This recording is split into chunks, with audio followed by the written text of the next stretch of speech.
I was once an iron soldier, and I've been where the eagles call. I will tell of a shining city and how she came to fall.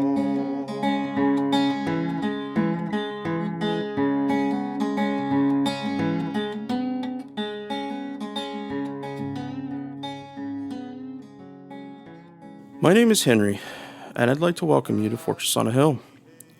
My co-hosts and I are a group of leftist American veterans who scour the news headlines looking for stories related to the military and veteran communities of the U.S. But you're not going to hear most of the typical military tropes here. Here we take those same stories and we clear out some of the cobwebs and bullshit. We ask hard questions of our leaders and demand an end to the militarism that has permeated our society. We have a military budget of $750 billion, 3 times more than China and 7 times more than Russia. While here at home, American infrastructure and domestic policy languish, especially in the era of Donald Trump. However, Big Don is only the latest in a long line of presidential warmongers and bastards. Our country has lost enough to regime change and military operations the world over, operations that, by and large, only take innocent lives while providing no real protection from threats to our country. Afghanistan, Iraq, Syria, Yemen, Somalia, Niger, and the list goes on. It's time for a change. Thank you for being with us.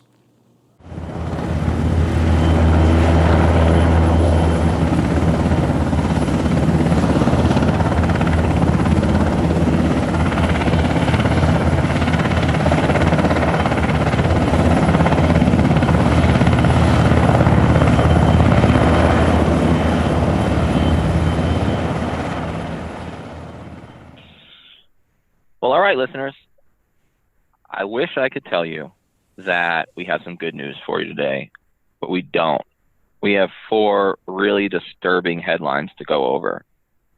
And the first one we're going to talk about is Trump's apparent affinity and the Republicans who back him, right? Republicans in Congress, their affinity for war criminals. They don't just love the military. They don't just support our troops. They support our troops without exception, right? Unconditionally, the way a mother loves a child, even if some of the military members have committed mass atrocities. Sometimes, in the case of the soldier in Afghanistan who,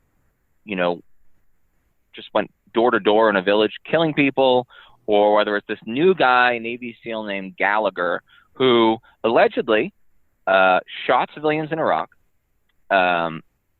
captured a ISIS fighter who quit, which makes him a non-combatant, and then killed him with a knife, and then held a re-enlistment ceremony over his body and tweeted it out or texted it out to all his friends, which is really cute. That's cute. There's nothing better than murder being texted out. Well, Representative Duncan Hunter from California, himself a vet and a monster, mind you, right, and who does not deserve our sympathy, he gave an interview on a podcast, and I have to almost respect his brutal honesty, because he let us know who he is, and he let us know who the Republican Party are today. He said he supports Gallagher and thinks that Trump should pardon him, which Trump has said he's considering, which is shocking. He says he doesn't care if everything the prosecutor is claiming is correct. He still thinks we should, wait for it, quote, give him a break. Give him a break. War criminal. Gallagher. Give him a break. Oh, I know what you're thinking. He probably got turned in by some pussies in the media, right? Turned in by his own SEAL team. And now Trump is considering pardoning him. And Representative Duncan Hunter of California says, I don't care if everything he did wrong is true. I don't care if the prosecutor's case is perfect. I think he should get a break anyway. Get a break. Talk about a ridiculous term for a war criminal.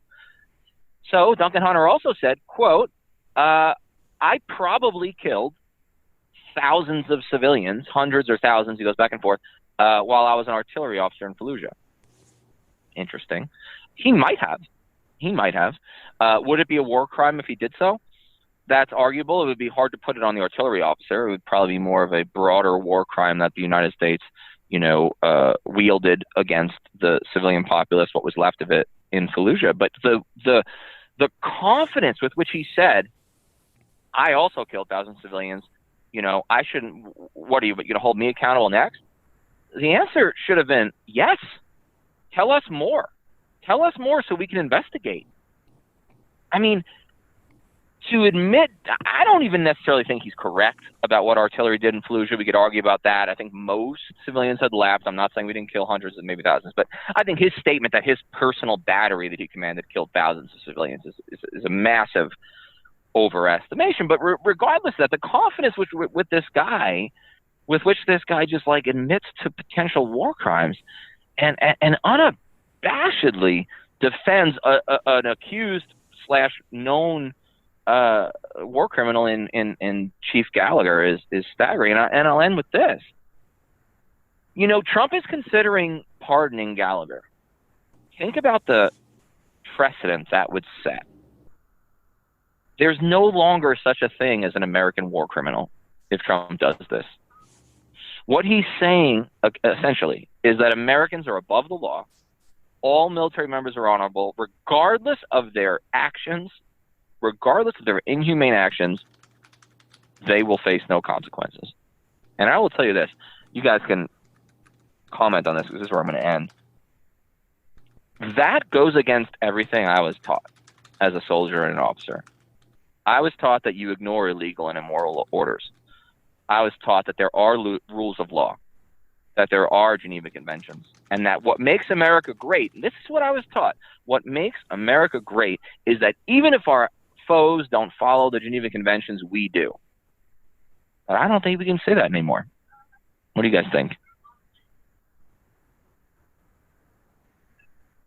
No, I don't know that we can ever truly say that, but that is something that it's bragging rights. We're supposed to say we have the finest military in the world and the most professional military in the world. I'm sure you guys have heard that one.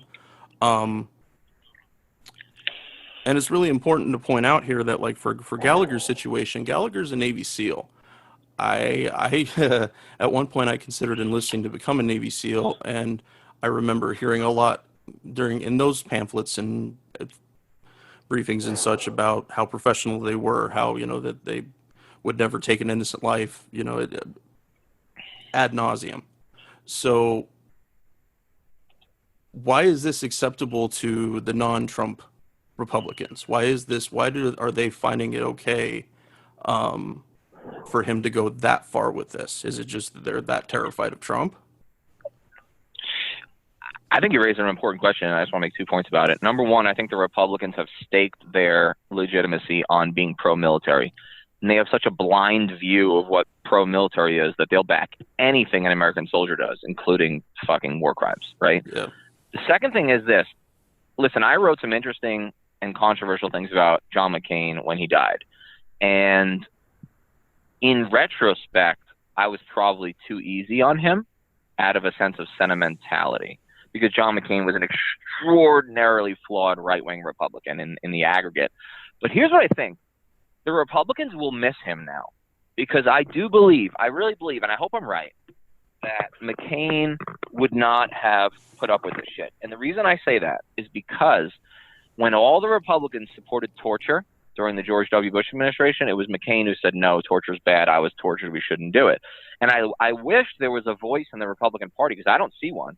Tell me if I'm wrong. I don't see one that's willing to step up and be the moral beacon and say, look, I don't like Democrats, but they're right on this issue. That takes political courage. And I think the Republican Party has become so right-wing that they don't have that kind of political courage anymore. Yeah, I feel like everybody has hitched their star to Trump's wagon and to this idea of like you said, that we're just this crazy pro-military stance right now, kind of everywhere, but especially with the Republicans. And nobody really wants to say those kind of things because they're afraid of what their constituents are going to say or whatever. But well, you remember what John Boehner said when he gave a interview. He said there is no more Republican Party. There's a Trump Party, and that's it. Yes, yeah, and he was right. A lot of people got frustrated about him saying that, but seriously, I mean, nobody. I think to your question, like, yeah, I mean, there has to be some accountability, right? And yes, we're America, and we think we can go around the world and do whatever we want. But at least, for a while we were thinking, okay, like we have to uphold some of these conventions, the rest of the world agrees to. And if we're just going to pardon people for doing things that are blatantly wrong, and we're going to make all these excuses as to why, we're never going to be able to say that we already are on really thin ice as far as the moral high ground goes, if we ever were. But now it's if we were just going to pardon people for legitimately killing civilians, we don't have a leg to stand on anymore. And there's been numerous 4-stars that have come out, retired ones. I know Martin Dempsey came out and said that it was wrong. So there was some military leaders willing to step into that space. Yeah, and let's remember where Martin Dempsey comes from. He's not perfect, but he's one of my favorite chiefs of staff of all time. He taught English literature at West Point when he was a major. And that may sound irrelevant, but I'm telling you, a guy like that is more of an intellectual and moral compass than your average general. And I think it's important to recognize that we do need intellectuals. We do need people of principle in our military. That the continuing education is important, because to me that kind of defines part of the reason why Martin Dempsey would come out against pardoning war criminals, because he thinks we are better than that, and we are, or we ought to be. Because here's the thing: we don't take an oath to a specific president or to a specific general or to a specific law. We take an oath to the Constitution, and we were taught that you ignore illegal and immoral laws. And the reality is, what Gallagher did is illegal and immoral. What he allegedly did is illegal and immoral, and it's unacceptable. Absolutely. Absolutely. So I think it's I don't know about how important, but I think it's important we add some contrast in here about prisoners and long sentences for certain crimes. And I'm speaking, of course, about John Walker Lind, the notorious American Taliban, who just recently was released after 17 years in prison. Now, for those who don't know, and I didn't know, I knew I could connect the name with the American Taliban, but I didn't really know anything about him before I started looking into this. And he left the United States in early 2000 to go study Arabic, and consequently became a devout Muslim. And then he later, earlier in 2001, joined the Taliban to fight against the Northern Alliance. All of this happened months and months before September 11th took place. Now, in November of 2001, he was found among a group of Taliban fighters whose commander had surrendered to the Northern Alliance. And hours after he was interrogated, his fellow prisoners, it was at a prison there where he was captured, staged a revolt in which some 500 were killed, which included the first American casualty of the Afghan war, CIA operations officer Johnny Michael Spann. Lind was shot in the leg during the fighting, and he was only one of 86 people that actually survived it. Now, Lind's parents only knew of his whereabouts when CNN aired an interview with him shortly after his capture. And he wasn't notified, American citizen, he wasn't notified of his rights or anything like that when all this happened. During 50 days of detention, U.S. authorities sometimes had Lind blindfolded, naked, and bound to a stretcher with duct tape. Although his family had retained a defense attorney and told U.S. authorities about it, Lind knew nothing about his attorney for more than a month. Because of that failure, he only ended up being charged with 2 of the original 10 terrorism charges that were going to be levied by the Bush administration. And in an agreement with the Justice Department not to share his story or any details about the torture he received. He only received a light sentence of 20 years.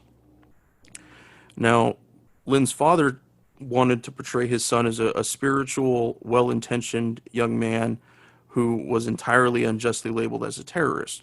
Quote, like Ernest Hemingway during the Spanish Civil War, John had volunteered for the army of a foreign government battling an insurgency, end quote. His decision was rash and blindly idealistic, but it wasn't sinister or traitorous. Now, there's been a huge uproar since his release about him being released, and while I find plenty of fault on his end, he very much seems to be a victim of that early time following 9/11. I did find an article referencing a letter he sent to NBC News that says he still supports global jihad, which to include groups like ISIS. So there is some level of continuing threat for him, but I found no evidence that he himself committed violent acts or has ever threatened violence against America or Americans. So doing a straight apples to apples comparison wouldn't make much sense here, but I think it's good to draw some conclusions. These other men, these other war criminals that President Bush wants to draw, they all swore an oath to the United States that they would be professional, above board, and that they represented their country. Mr. Lynn did not. He went entirely on his own because he believed in the cause that he was going to fight for. Earlier, you heard the words from his dad pleading with the government and then President Obama to commute his sentence, which President Obama chose not to do. And like I just mentioned, his father also pointed out that if not for the events of September 11th, would anything have happened to him? Probably not, considering the Bush administration sent a quote-unquote humanitarian grant of $43 million to the Taliban in May of 2001, and they also welcomed the Taliban's efforts to eradicate opium poppy cultivation. So it doesn't sound like they were. It doesn't sound like they really gave a shit about him until he became the American Taliban. But would his pleas get heard in a Trump presidency? Not no, but hell no. Absolutely not. I mean, look, John Walker Land is not my favorite person. You know, he's not. I'm not. This isn't a defense of Lynn. This is a defense of due process that I'm about to make. I think his father is correct that John Walker Lynn didn't go to Afghanistan to fight America. He went to Afghanistan to support a nascent caliphate against an insurgency, or at least against a rebel movement known as the Northern Alliance. Had there been no 9/11, he would have committed no crimes against Americans, and arguably he still committed no crimes against Americans, because while he may have been a combatant for a foreign country, he wasn't working with Al-Qaeda Central to attack the homeland. He was fighting for the citizens' army, or the farmers' army of the Taliban. And I'm not a fan of the Taliban, but this is ridiculous that he served 17 years in prison, because Nazi officers who were captured in World War II, even SS officers in many cases, served far less than 17 years. Wow. In fact, most were released at the end of the war or within a year of the end of the war. And so what John Walker Lind is he's a propaganda tool of the Bush administration, just like Pat Tillman was, just like Jessica Lynch was. But with John Walker Lind on the negative side, he became this villain. He became this overarching evil, the American Taliban, because I really believe he was nothing more than a prop, nothing more than a propaganda tool for the Bush administration. And of course Obama didn't pardon him, because Obama knew if he did that the Democrats would look weak on foreign policy. So this guy spent 17 years in prison, but for what charge exactly? Okay, taking up arms against the United States? Maybe, but I mean, just because he was a citizen of the United States but ended up on the wrong end, what did we do to the Confederates after Civil War? Almost nothing. Almost nothing. Even the president of the Confederacy did a few years in jail. Period. You want to talk about treason? Now that's treason. Absolutely.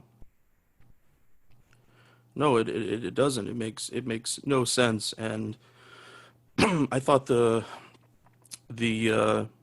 quote about Ernest Hemingway was interesting. You know, we've had lots of Americans go and fight for foreign countries on behalf of the other foreign country, yet this didn't happen to them.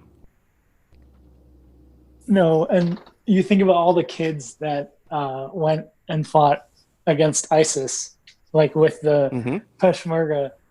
And you're like, and the government always said, oh, if they get caught, we're gonna have to charge them because they're not allowed to do that or whatever. But like, those kids didn't really get in trouble. I mean, a couple did in England, but it's the same thing. It's just like you said, Danny. He was a prop, and everything was about making him look bad, even though nothing he did really was that bad. Everything was, it was just his own personal journey. And that's where he ended up, because he felt like he wanted to be there to help the Afghanis, but we didn't care about that. Yeah, no, a mature country would have treated him like a prisoner of war. A mature country would have let him go once he was no longer a threat. That's what a realistic, down-to-earth, humble country would have done. They would have followed the rules of war. They would have given the kid a break at some point. They would have realized that he really wasn't a major threat to the United States. And I don't like the kid. I don't like what he says about global jihad. But I don't like what a lot of Nazi soldiers did. And we released millions of them within the year of the surrender. Well, if there is no surrender, then we have to decide how long is long enough to hold these kids. I mean, not just the American Taliban, John Walker Lynn, but I'm saying like all the guys at Guantanamo, Right. for example, like most of whom weren't international terrorists, but rather were like leaders in the Taliban. Like, when is long enough? Are we really going to, and I've written an article that we are we really going to maintain these prisoners, whether it's in Iraq or Afghanistan or Guantanamo Bay, indefinitely? Are we really going to like get hospice care at Guantanamo to like, to ease these people into death without ever having seen a trial? I just think it's ridiculous, and it makes me extraordinarily uncomfortable about my nation.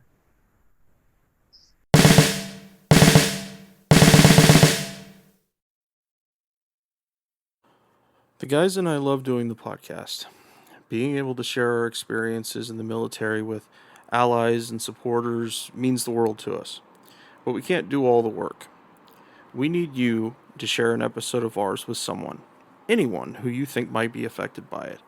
Maybe a young person looking to join the military, or parents advocating for one, conscientious citizens who care about the violence the U.S. wages in their name, advocates for women and people of color who understand the harsh environment that the military creates for minorities and inflicts on them around the globe, and anyone else you think it might affect. Please take a moment and share this with them.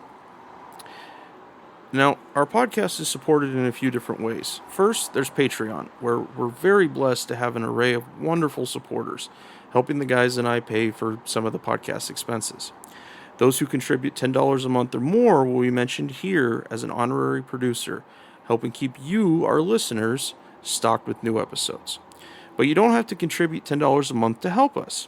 For as little as $1 a month, you can keep us going, paying for hosting and storage fees, transcribing old and new episodes, promoting and expanding the podcast, and more I probably can't think of right now. So let's bring out our honorary producers, and they are Matthew Ho, Will Arens, Gage Counts, Fahim Shirazi, Henry Zamota, James Higgins, James O'Barr, Adam Bellows, Eric Phillips, Paul Appel, Julie Dupree, and Matt the Virgin Slayer. Your contributions are wonderfully helpful to us. Thank you so much. However, if you'd like to contribute and Patreon isn't your style, you can contribute directly to us through PayPal at paypal.me/Fortress on a Hill. Or check out our store on Spreadshirt. The great Bill Krapinski did a really awesome job making our first shirt, which you can find at shop.spreadshirt.com/Fortress on a Hill. Make sure you check on the site there for promo codes before you order. And now, let's get back to the podcast.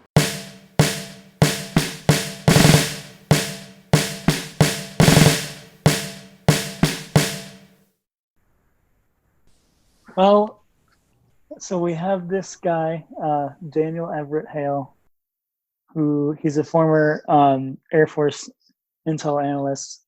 Then he went to work for the NGA, which is the National Geospatial Agency. They deal with a lot of the satellite imagery and imagery intelligence and that kind of thing. After he got out, it's crazy. We were in the military at the same time. So, but he was at a book signing with Jeremy Scahill when Jeremy was promoting his book Dirty Wars, and they were kind of talking just about what they were dealing with, and he was saying that he was mentioning that he was working and he was working in these programs, and they kind of developed a relationship, and Hale ended up giving him, allegedly, a couple thumb drives worth of information, and which helped him write his book Assassination Complex. So he's facing up to 50 years in prison for this act, because they're charging him with each individual thing. So yeah, he could get up to 50 years in jail, which would be the longest that we would ever try to charge anyone under the Espionage Act. I mean, right now, Reality Winner's already in that because she is 5 years in prison. That's because she pled guilty. So it's just really, I don't know. I'm really frustrated about this because for me, everything in that book it was hard for me to read personally because it was stuff that I had been a part of. But he did a really good job of laying out everything. And he had written kind of a foreword in the book where Daniel is talking, well, I mean, the unnamed source at this point. And he just kind of mentioned, saying why he felt like it was necessary to talk about these things. And for me, it was spot on. It made absolute sense to me. But unfortunately, in espionage cases, nobody can talk about their reasons for why they did what they did. That's not a valid legal defense. So I think that's part of the reason why it's become so easy for people to prosecute leakers under this, because there isn't really a defense against there's not really a defense against what the prosecutors have to say. See, that still doesn't make sense to me. Do we know any more about why it is, or is just that was the way the law was written, that you just don't have a defense? It seems that's just the way the law was written. But like we talked about earlier, is written in 1917 during World War I. Yeah. And people it was just, this, I guess it seemed like it was just this consensus of, well, if you're spying against us, you can be charged under this. And it wasn't until, Daniel Ellsberg and the Pentagon Papers, when they were trying to charge him and the Washington Post under the Espionage Act. And it didn't stick back then, but we've been able to make it stick now under the last 20 years. I do think it's important to back up and mention what you said, which is, as a historian, when I hear about the Espionage Act, I like to understand the context and national moment that it was passed. And so there were two acts. There was the Espionage Act, and then there was the Sedition Act. Now, the Sedition Act was eventually overturned as unconstitutional because the Sedition Act essentially said that if you spoke against America, that was unconstitutional during a time of war, or that was illegal during a time of war. So it essentially just obviated the entire premise of the First Amendment. But the other relic is the right word. The other relic of that period was this Espionage Act. Now, it hasn't been used a whole lot, and it especially hasn't been used a whole lot against journalists or against leakers, right? Sources who leak documents to the press. It's rarely been used for that. And in cases where it was attempted, as in 1971 with Daniel Ellsberg of the Pentagon Papers, many times the government lost. Okay, they either lost or they dropped the charges knowing they would lose. In the case of, Daniel Ellsberg, and then it's another 11 years before it's used again against a leaker. And then comes Obama, and we all wanted to like him. We all admire things about him. I think the reality of Barack Obama is that he prosecuted 9 leakers under the Espionage Act, which was more than all other presidents combined since 1917. So what did Obama do? He opened a crack in the door that Trump has been able to fucking slam through with a big boot. And I think what we're observing now is Obama declared a war on the press, specifically war on leakers. And now I think what we have is Trump has declared war on the press. I mean, he calls them the enemy of the people. He calls them fake news. He calls the New York Times fake news. He says they're the enemy of the people. I mean, this is dangerous shit. Now, you brought up Daniel Hale. Now, Daniel Hale is important because he's one of the sources that's been charged, just like Reality Winter, just like Chelsea Manning. Okay, this is important. Daniel Ellsberg before him. What's interesting about the Assange case that's ongoing, we talked about this on a previous pod, is that Assange isn't the leaker. He's the leakee, right? He's the recipient of the leak from Chelsea Manning. And so to prosecute Assange under 17 counts, which is what he's being charged, 17 counts of violation of the Espionage Act, is essentially saying that we can now no longer just prosecute leakers. We can prosecute the journalists who publish what they leak. And I think that is incredibly dangerous. And even though you might not like Julian Assange, even though you might not think he's a great guy, you might not like what he did during the 2016 election. I don't care what you think. He's a publisher. And if the rest of America's media doesn't stand shoulder to shoulder with him, they will regret it someday, because it's like that quote during the Holocaust. When they came for the socialists, I didn't do anything because I wasn't a socialist. When they came for the labor workers, I didn't do anything because I wasn't a labor worker. When they came for the Jews, I didn't do anything because I wasn't a Jew. And then they came for me, and there was no one left to defend me. And I think that's the sort of philosophical approach that, like, the Times and the Post should be taking to this Assange case. I wasn't planning, listeners, on talking about Egypt this week. I had no particular reason to. I mean, I've written plenty of articles about Egypt's awful dictatorship. I've criticized al-Sisi for his military coup, for his massacre of protesters, for his mass incarceration, human rights abuses, and death penalty show trials. But I got to thinking about Egypt again this week when Mohamed Morsi, the duly elected president, still president officially, of Egypt, the first duly elected president in Egyptian history, and the first duly elected Arab president, okay, outside of Lebanon in history. It's a big deal. Whether you like Morsi, whether you like the Brotherhood, whether you think he went too far or didn't go far enough, what Morsi was a moderate Islamist, a moderate, non-violent, non-jihadi Islamist. His Muslim Brotherhood, Trump has tried to declare it a terrorist organization, but the State Department and his own Pentagon said no. The Muslim Brotherhood doesn't rise to the level of being a terrorist organization. We're not going to do it. I mean, shit, we made the IRA a terrorist organization, and they barely even killed civilians on purpose. But we're unwilling to make the Muslim Brotherhood a terrorist organization. They must have good reasons. And the reality is the Muslim Brotherhood is a much more political than it is military organization. Well, Morsi, who has been in prison for 6 years since he was overthrown in a coup in 2013, an illegal coup that America said nothing about. Since then, he's been in prison. He's been treated terribly. He's been in isolation most of the time. He has not received the adequate treatment for his very serious diabetes, and he dropped dead in his cage that he was being held at during his third of 4 different trials. He's already been sentenced to life in prison, but they just keep bringing him out to charge him for something else in order to further suppress his supporters and further make it clear that Egypt is not a place for dissent. It is not a place for press freedom. It is not a place for an opposition. And there hasn't been a word from Donald Trump. Not a word.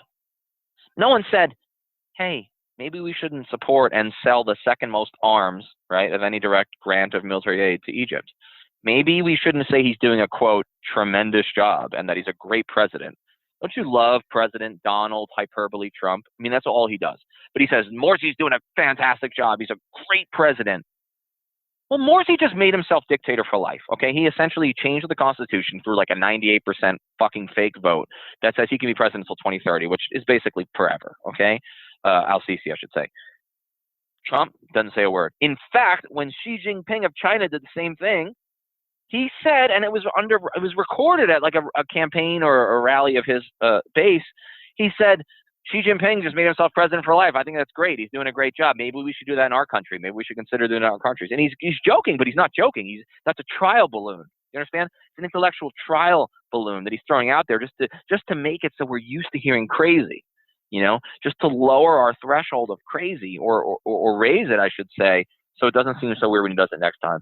Bottom line, Egypt is one of the worst, according to the ACLU and Human Rights Watch and Amnesty International, one of the worst dictatorships with one of the least amounts of press and dissent freedom in the entire world, and they are proud allies of the United States, proud allies of Donald Trump. Do we have no decency? Do we have no decency as a country? Because I'm starting to think we don't believe in anything except power. It's really interesting when you think about the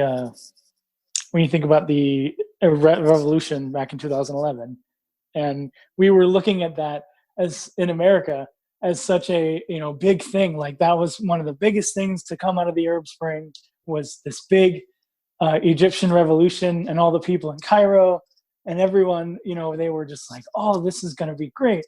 And the Brotherhood won because they were really, like you said, they were a political organization. They were really organized.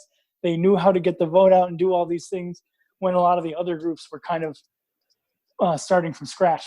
So it wasn't really, they ended up winning. But like you said, he was pretty moderate.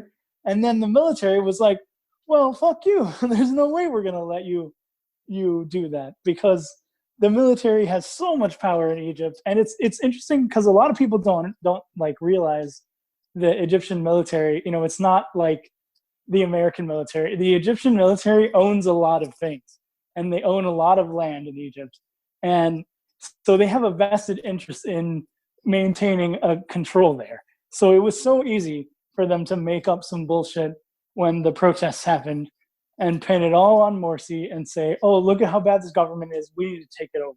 And just go right back to the same government they had since they got released basically since Nasser died, basically. Yeah, absolutely. I mean, the bottom line is that Egypt today is right back where it was in 2011, maybe worse than it was under Mubarak. Mubarak was in charge since, 1981 or whenever it was that his predecessor was murdered or assassinated. The reality is America is allied with three of the most repressive countries in the world, or at least in the Middle East. Egypt, which is a military dictatorship. Saudi Arabia, which is a theocracy, a royal theocracy, one of the last absolute monarchies on the planet, if not the last one. And then Israel, which was an apartheid state.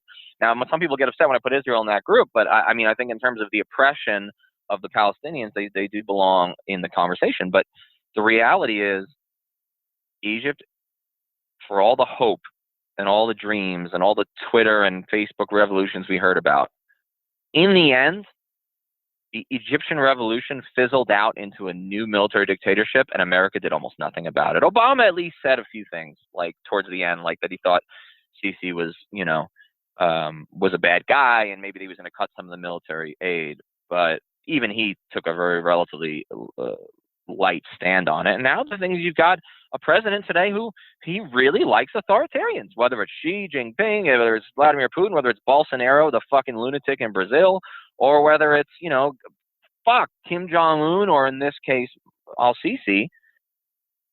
Look, this is a wave of right-wing populist autocracies across the world, and Trump has to be figured as among that group, as a leader in that group. So it should actually come as no surprise to us that he supports, Abdel Fattah al-Sisi and his military government.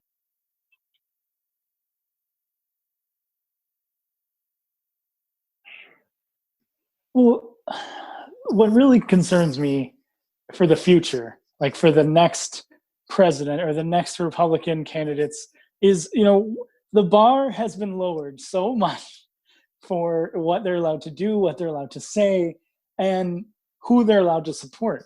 And so, like, at some point, there has to be a reckoning, right? There has to be some people that are willing to be back up and be like, wait a minute, we're Americans, and if we want to say we support these ideals of America, then we need to stop doing these things. Unfortunately, it doesn't look like anybody has the courage to do that right now, besides like Justin Amash. But even then, he's only doing that right now, and who knows how long he'll be able to keep that pressure up. So it doesn't seem like there's a lot of daylight for people, and it just makes me really sad to see that the bar continually gets lowered and nobody wants to call it out.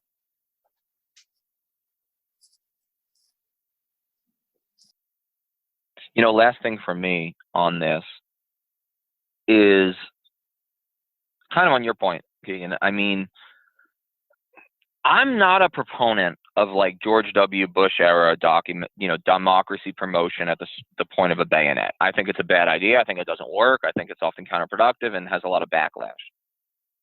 That does not mean I think America should have no international values or no international standard on human rights.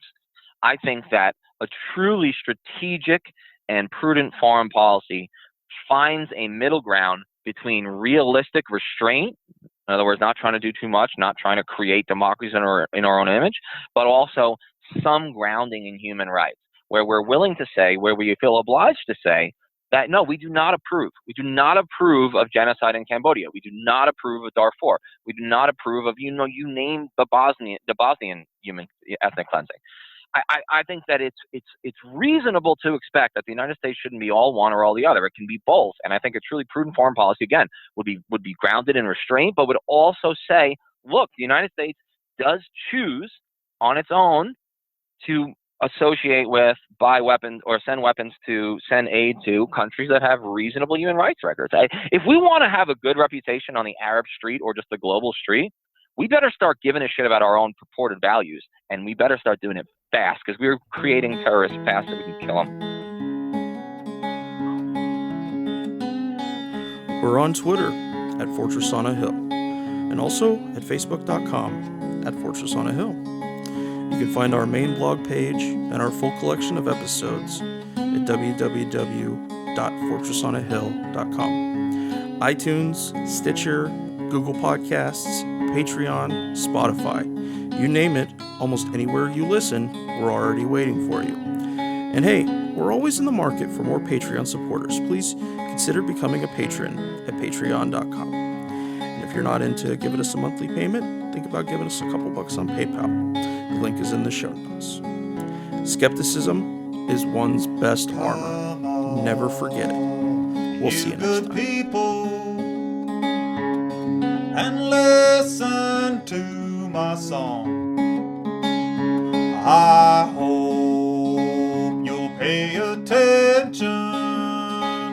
I will not